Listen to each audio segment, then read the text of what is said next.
What is considered a break? A break is uninterrupted time that a worker can spend doing as they choose, whether that's personal business, just taking a rest, or eating.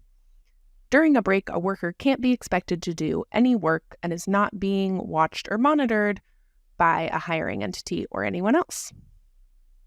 When should domestic workers get meal periods? A meal period is 30 minutes of uninterrupted time when a worker is working more than 5 hours in a row. A meal period has to be taken between the second and fifth hours of work.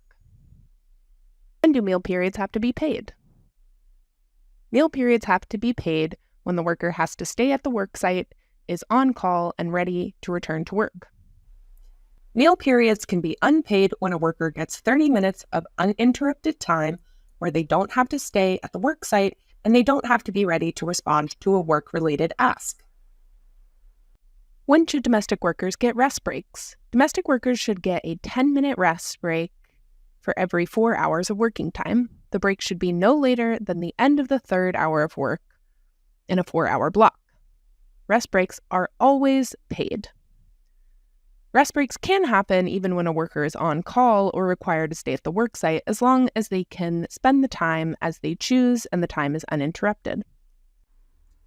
What happens when meal or rest breaks are interrupted or missed? If a break is interrupted, like if a domestic worker is called back to do work, then the worker gets to restart the clock on the break so that they can take the whole break at once. If workers do not get their required breaks in the required time frame, like if they can't take a rest break before the 4th hour of work ends or a meal break before the 5th hour of work ends, that break is considered missed. When breaks are missed, domestic workers get extra pay for the amount of the break time. What if the work makes it difficult or impossible to take meal or rest breaks? If taking a meal or rest break would endanger the health or safety of those that the worker is caring for, like a child or a vulnerable adult, then the worker must be paid for those missed breaks.